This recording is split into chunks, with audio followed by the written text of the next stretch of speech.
Mesdames et messieurs, chers internautes, Bénin Dabartou est à Savin. Et oui, je suis dans le plus bel hôtel de ville du Bénin et de la sous-région. On ne dirait pas qu'on est un pays Nago. Point battons-nous, reconnaître que les Nagos sont arrivés à faire une infrastructure d'une si belle beauté, si je me permets la tautologie, d'une originalité et d'une esthétique sans nul pareil. Quelque part, j'ai un pincement au cœur de le reconnaître, mais c'est Alatif du maire qui me l'a promis à l'édition 4 de Bénin Dabartou. Il a dit, par la grâce de Dieu, la prochaine édition, nous la ferons dans le nouvel hôtel de ville de Savin. Et oui, nous sommes à Savin, dans un hôtel de ville flambant neuf, R+2, avec une architecture à nulle pareil ailleurs. Merci beaucoup pour ce joyau que le conseil communal, avec à sa tête le maire Denis Oba Chabi, a bien voulu offrir à la population de Savin, aux usagers. Et je pense qu'avec de telles conditions, le travail doit se passer comme cela se doit. Monsieur le maire, merci de nous recevoir chez vous, dans votre palais. Merci bien. Merci à vous tous, à toute ton équipe. Je commence par vous souhaiter mes vœux. Merci, de bonnes et heureuses années. Merci, monsieur le maire. Que l'année 2025 nous apporte à tous le vrai bonheur. Amen. Donc pour moi, quand on parle de bonheur, ça regroupe déjà tout. Voilà. Tout. Ceci dit, je dois aussi vous remercier pour vos compliments, l'appréciation que vous faites de l'hôtel de ville. Je me devais de le faire. Voilà, j'en suis très honoré. Ouais. Bon, il faut reconnaître que c'est l'œuvre de nous tous. Oui. L'œuvre de nous tous, parce que pour réaliser ça, ce n'est pas les fonds de la mairie seule, Oui. n'est-ce pas? L'État central a dû appuyer sérieusement. C'est l'occasion de remercier le gouvernement du président Patrice Talon pour tout ce qu'il fait pour notre peuple. Parce que depuis que nous avons pris les rênes de la mairie de Savin, il y a cela 5 ans environ, n'est-ce pas? Il y a des changements notoires un peu partout. Il n'y a qu'à voir notre hôpital de zone. Oui, nous allons revenir sur les actions qui sont menées par vous en tant que maire. Et la traversée même de la ville. Voilà. Nous allons revenir beaucoup d'améliorations. D'accord. Il faut qu'il en soit remercié. Merci beaucoup, monsieur le maire. Pour commencer, j'aimerais savoir ce qui motive un maire à avoir une ambition aussi poussée, parce que vouloir construire un hôtel de ville de cette envergure, c'est de l'audace, c'est vraiment de l'ambition. Pourquoi avoir opté pour une telle infrastructure de ce standing? Bon, merci bien. Non, au fait, il faut reconnaître que ça date de longtemps. Ça date de longtemps. Depuis que je suis entré par accident. Par accident en politique. Je suis entré par accident en politique. Oui, bien sûr. Pourquoi vous dites par accident? Il y a une histoire bizarre en politique. Oui. Je n'ai jamais été membre d'un parti politique. Jusqu'à quand? J'ai été catapulté seulement président d'un parti politique. Il y a de cela près de 25 ans, non? Oui. Je crois que c'est en 2020. En tout cas, 2020 ou 2021, je ne me rappelle plus exactement. J'étais dans mes petites affaires à Cotonou, avec ma petite famille, quand le feu président Gado Girgissou, paix à son âme, dit bon, que lui il a fait son temps, qu'il faut qu'il laisse le trône à un plus jeune. Et c'est moi qu'ils avaient identifié. Malgré que vous je n'étais pas membre du parti. Wow. Alors qu'il y avait de hauts cadres, d'éminents cadres, même des recteurs d'université qui étaient dans le parti. Et ils disent non. Et eux-mêmes, collégialement, à leur réunion, ils disent non, que c'est à Denis qu'il faut remettre. C'est comme ça que je suis devenu président du parti, sans avoir été membre du parti. Quel parti? Le parti Cap-Sourou. Ah oui, Cap-Sourou. Cap-Sourou. Okay. Présidé par le feu Gado, comme je l'ai dit. Oui. Et bon, j'avais ma maison à Kabouma, là où se trouve le siège du matinal, c'est chez moi, bien sûr. Ah, d'accord. Et en face, il y avait le président Golou, de pièce D en ce temps-là. Oui, oui. Et on se parlait. Il dit, ah, mon ami, tu es devenu président de parti. Il ne faut jamais aller au gouvernement sans passer par l'Assemblée. Hein. Pour aller au gouvernement, il faut passer par l'Assemblée. Là, tu auras la formation requise pour tenir au gouvernement. Qu'est-ce qu'il y a dans tout ça là? Moi, non, moi, si je trouve mes bonnes affaires. Bref, chemin faisant, me voici à l'Assemblée.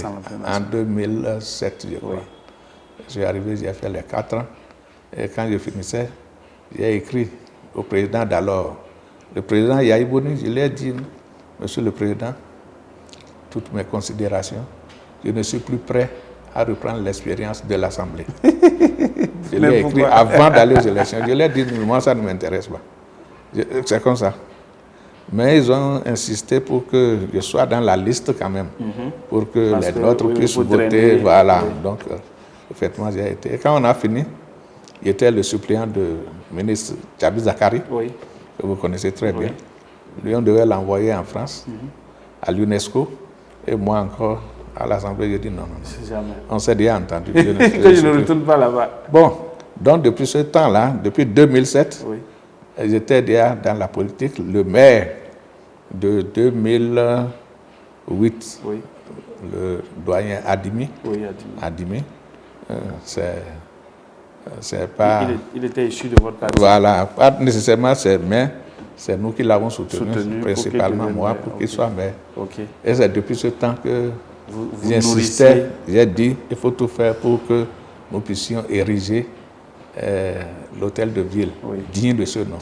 Pas que celui qu'on occupait était... Mais il est plus âgé. Il était colonial. Voilà, c'est un bâtiment colonial. Donc voilà. Et je lui ai dit, bon, il a fait, il n'a pas pu. Celui qui est venu après lui, que vous connaissez certainement, Biaou, Timothée. Bien sûr, bien sûr. J'ai insisté aussi, bon, ils ont budgétisé, mais ça n'a pas pu. Ça n'a pas donné. Il a fallu que moi-même... Vous preniez maintenant les rênes de la mairie. La première des choses, il faut marquer son passage, comme les baribas me l'ont inculqué dans ma chambre. C'est bien de le reconnaître, voilà. Monsieur le maire. Merci bien. Voilà, donc voilà la petite histoire politique du maire de Saverne. Ah oui, ce que j'aime avec vous, à chaque fois qu'on vient, on a une petite histoire, on a une petite anecdote. Ça fait la beauté de cet entretien. Merci bien. Alors, nous allons, on dit la répétition est pédagogique, vous l'avez toujours fait à chaque fois que nous avons le plaisir d'être reçus par vous, la présentation de la commune de Saverne, parce que c'est de nouvelles personnes qui suivent. Chaque jour, on a de nouveaux abonnés et ils ont bien envie de découvrir Saverne dans ses potentialités, ses atouts, sa superficie et tout. Merci. Non, vous la connaissez aujourd'hui. Ça fait près de 4 fois que vous êtes en train de tourner ici. Non, Saverne est l'une des communes modestes du Bénin. Modeste. La modestie se trouve dans la superficie, la population. Vous n'êtes pas sans savoir que la majorité des Saviens est à Parakou. Oui. Ceux qui sont à Parakou sont plus nombreux que même. Ils sont à Titiro, ils sont plus nombreux que ceux qui sont à Saverne même.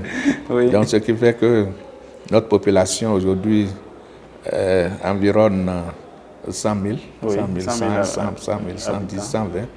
Et la superficie, je crois que c'est 3 000 km². D'accord. Donc voilà, en ce qui concerne Saverne même, qui, malgré sa modestie, est une grande commune. Grande commune parce que depuis le temps colonial, la ville de Saverne principalement a été bien lotie, bien servie. Parce que qu'est-ce qui développe une ville? C'est la route. La route. La première route, c'est certes qui longe l'océan Atlantique. La deuxième, c'est celle qui part de Cotonou jusqu'à Niamey. Pratiquement, c'est jusqu'à Niamey. Vous voyez, non? RNI 2. Elle traverse Saverne. Saverne à 25 km du Nigeria. C'est-à-dire à pied, vous pouvez aller au Nigeria. Et le Nigeria pour le Bénin aujourd'hui, c'est tout. N'est-ce pas? Et le temps colonial, là, le chemin de fer s'était arrêté à Saverne. Ok. Pendant longtemps. Avant d'être... Donc les grands centres commerciaux d'alors, que vous ne connaissez certainement pas, CFAO, Walden, Agier, tout ça là, c'était à Savès. Les grands centres. Oui. Et pour l'agriculture, il y avait Kaita. Kaita, c'était Sokotab au départ, parce qu'on était les champions en production de tabac. Oui. Donc, avant le tabac, c'était le ricin. Le ricin. On produisait le ricin, d'où on tire l'huile. Oui, oui. L'huile de ricin était recherchée. Donc, il y avait le ricin. Après le ricin, il y a eu le tabac. Après le tabac, il y a eu le coton. Oui. N'est-ce pas? Oui. Mais le coton, les Tchadais n'ont pas beaucoup... Pas beaucoup. N'ont pas pu ils ont découvert que même le tabac. Non, le tabac, non. On était les meilleurs. C'est nous qui ravitaillons les baribas. Oui, mais aujourd'hui, ce n'est plus le cas. Non, oui, le tabac est plus cultivé dans les zones bâtonneuses. Oui, parce que non, ce n'est plus organisé par l'État. N'est-ce pas? Oui. Mais en son temps, les premiers producteurs, c'était ici. C'était ça. Voilà pourquoi Kaita était là. Vous avez les bâtiments commerciaux là, qui sont toujours là. De grands magasins. N'est-ce pas? Donc, Savès vivait. C'était un centre commercial. Un grand centre commercial. Oui, carrefour. Même pour aller au Togo, vous arrivez à Savalou, vous êtes déjà à moins de 50 km, vous êtes déjà au Togo. Ouais, donc, c'est un véritable centre, un carrefour.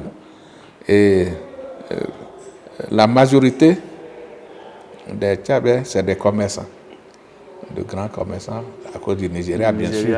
C'est nos frères, nous parlons pratiquement le même patois.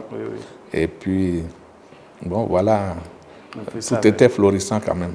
Et après ça, dans les années 72, avec la Révolution et les relations de fraternité très poussées entre le président Kérékou, paix à son âme aussi, et le général Obasanjo, qui était président au Nigeria. Et ils ont dû construire la plus grande usine du Bénin, la sucrerie. Qui a fait son temps. Les 3 S, voilà. Donc les 3 S, c'est le patrimoine des 2 États, le Nigeria et le Bénin. Ok, d'accord. N'est-ce pas? Disons financé à près de 90% par le Nigeria. Mais c'est pour les 2 États. Oui. Donc l'usine est encore là. Ça a fait son temps. C'était les Chinois qui ont été les derniers à l'avoir géré. Ils ont eu un contrat de 20 ans, échu en mai dernier, mai 2023. Oui. Tout récemment, là. Oui, c'est fermé là présentement parce que ils disent qu'ils ne veulent plus continuer. Plus de relais. Voilà. Donc, nous sommes à la recherche de potentiels partenaires maintenant qui pourra pour prendre le relais. Voilà, le relais. Et pour ça, j'ai fait en mai dernier un voyage en Martinique. Parce que les Martiniquais, ce sont nos frères. Hein. Et qu'est-ce qu'ils produisent là-bas? Le sucre. Voilà, le sucre et le rhum. Donc j'y ai été. Il y a eu des échanges. Bon, on est en train. D'accord. Nous espérons que d'ici... Même il y a le maire d'une des villes de la Martinique qui est arrivé dans ce cadre-là. Que je dois aller voir. C'est à cause de vous, je ne suis pas parti. Ah d'accord. Ah non, présentement là. Oui. Ils m'attendent là. On doit se rencontrer à Cotonou demain. Et on revient encore ensemble ici. Voilà, il y aura même jumelage entre Savès et puis voilà. Dans le cadre de l'atteinte de cet objectif de la réouverture de la sucrerie. Ça, c'est une bonne nouvelle qui nous permet en même temps de déboucher sur vos actions. Dites-nous, on est à 4 ans de gestion de cette mandature. Il reste quelques mois encore. Quel bilan on peut faire de façon la plus ramassée que possible de votre séjour à la tête de la Non, au fait... C'est une question qui m'embarrasse moi souvent. Ça m'embarrasse pourquoi? Parce que je sais qu'il reste beaucoup à faire. Mais il y a quelque chose qui est fait. Quand il reste beaucoup, je me pose la question de savoir si effectivement quelque chose a été fait. C'est-à-dire tous les jours que je me réveille, le tableau est toujours noir. Parce qu'il est si vaste que je ne découvre pas ce que j'ai fait. Mais je sais que, bon, les gens parlent bien de l'équipe qui est là aujourd'hui, l'équipe communale, je veux dire. Et moi-même, je suis particulièrement fier, cette fois-ci, du conseil communal. Oui. On est 19 et on dirait que nous sommes du même père. Non, quel parti? Dès le départ, je leur ai dit, cette fois-ci-là, il n'y a plus de BR, c'est-à-dire le bloc républicain, il n'y a plus de UPR, c'était UPR en ce temps-là, il n'y a plus de FCBE. Le seul parti qui puisse nous unir en réalité, c'est le Parti du développement de la commune de Savès, PDCS. Ah oui, c'est le vous l'avez même nommé. Oui. J'ai été clair avec eux. Ils croyaient que c'était la blague. Non, j'ai dit non, que c'est comme ça. Moi-même, personnellement, je mets entre griffes mon parti politique. Et vous-même, c'est ce que vous devez faire. Pareil. Parce que si nous voulons développer notre commune, je ne dis pas de ne pas faire la politique, mais n'amenons pas la politique dans le... Non. Tous les conseils qui nous ont précédés, il y a toujours eu de problèmes. À cause toujours. Ils ne s'entendaient pas. Mais aujourd'hui, quand tu arrives à un conseil, à une réunion, une session, tu ne sens pas que ceux-là sont bien, c'est unanimement que nous prenons les décisions et on s'entend tous. J'étais à une réunion ce matin, et il y a BR, il y a UPR, il y a FCBE. C'est en moins de 45 minutes, on a fini. Il y a une autre réunion encore tout à l'heure. Là, c'est le conseil communal lui-même. Il n'y aura pas de problème. Donc, nous travaillons en symbiose, en harmonie. Et puis, sincèrement, c'est le moment de remercier Dieu encore pour tout ce qu'il fait dans l'accompagnement du maire dans cette mandature. Qui en réalité, ce n'est pas 5 ans, c'est 5 ans et quelques. Donc, on est déjà à près de 5 ans là. Voilà. Donc, pour les réalisations, ce que les gens disent que j'entends, il faut, ce que les gens disent que j'entends. Il faut le prendre ainsi, parce que moi-même, sincèrement, je me pose la question. Bon, il y a ce joyau-là qui nous abrite aujourd'hui. Qui reste vraiment l'une des réalisations phares.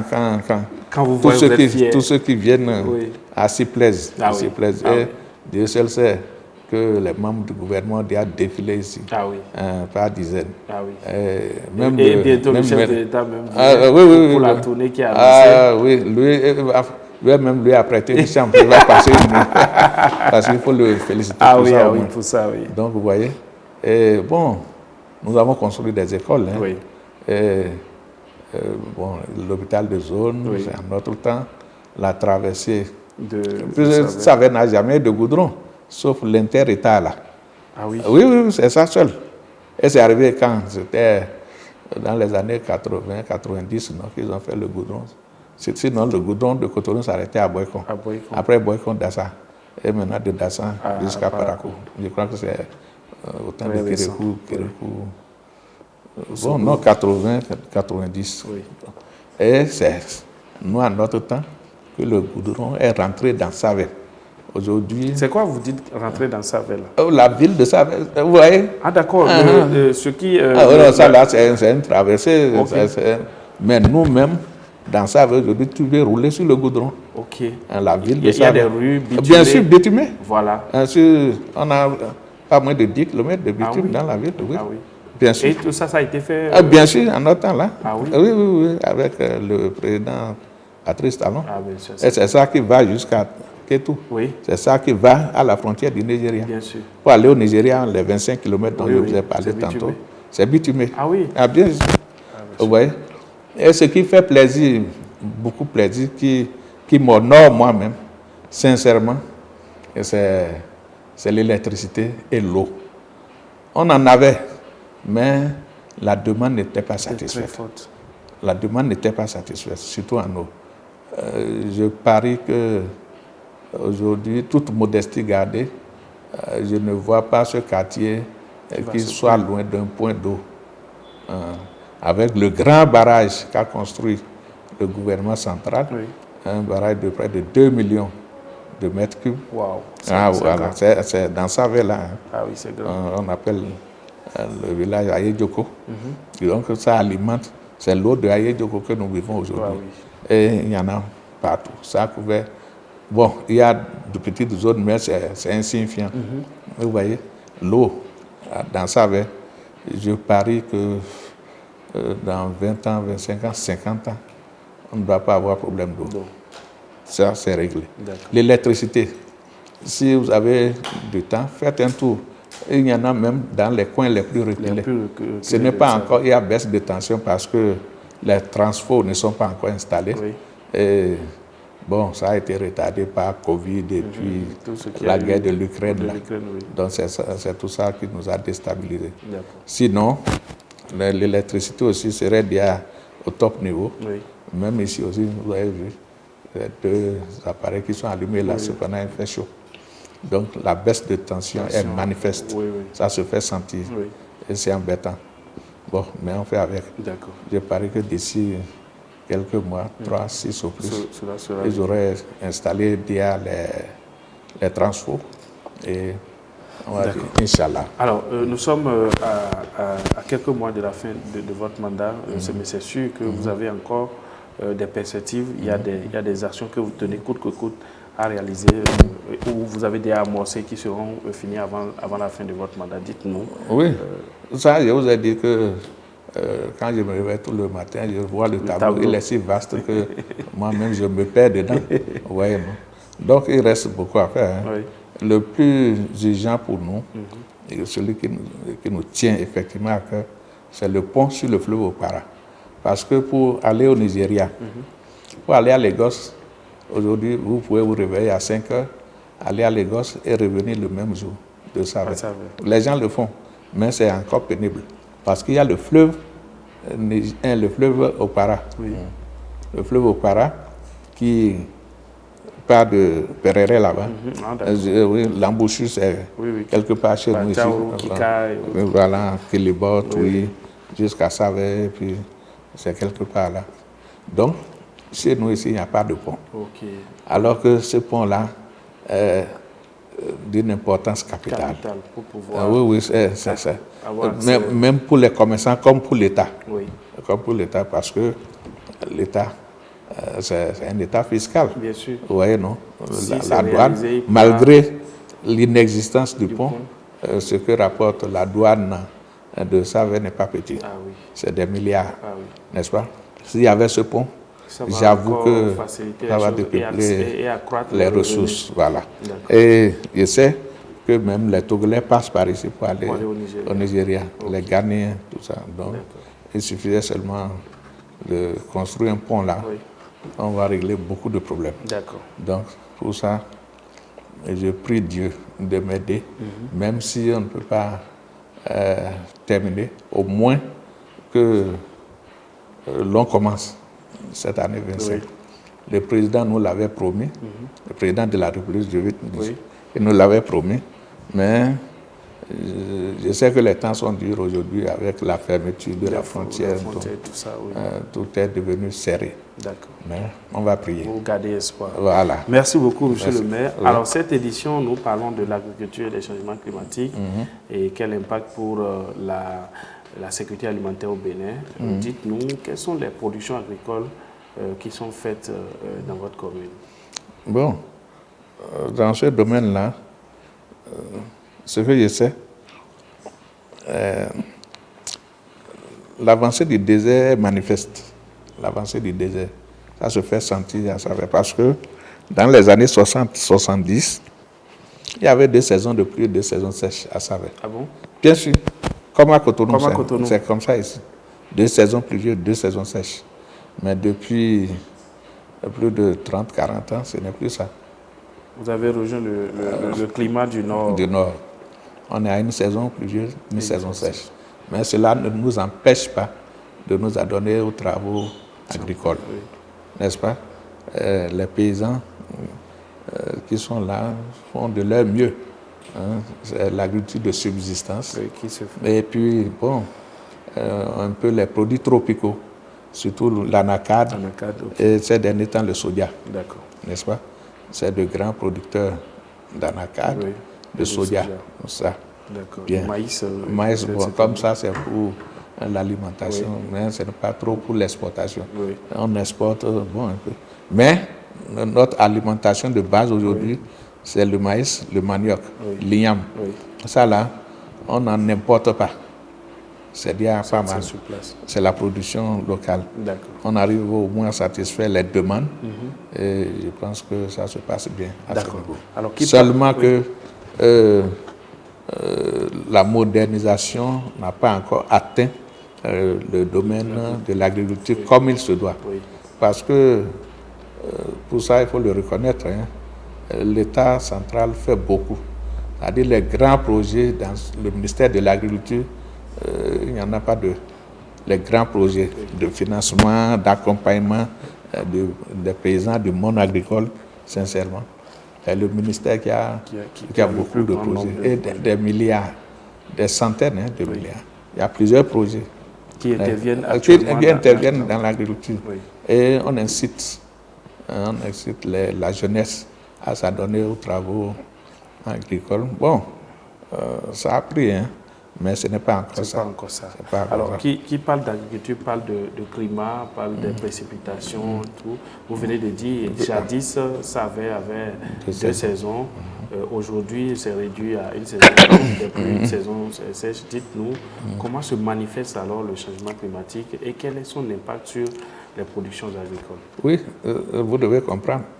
Quand on recevait il y a deux périodes de pluie, et que ça se résume à une période là maintenant, ça impacte la production, n'est-ce pas? Ça impacte la production. Ça a beaucoup diminué, mais ça n'a pas atteint le niveau alarmant où on ne pourra pas couvrir nos besoins. En tout cas, jusque-là, on arrive à couvrir nos besoins. Ce n'est pas aisé. Et la majorité continue aussi par utiliser les techniques agricoles héritées de nos aïeux. Vous voyez, non? Bon, ce n'est pas exactement ça. C'est en cela que je vous parlais des projets, n'est-ce pas, qui interviennent.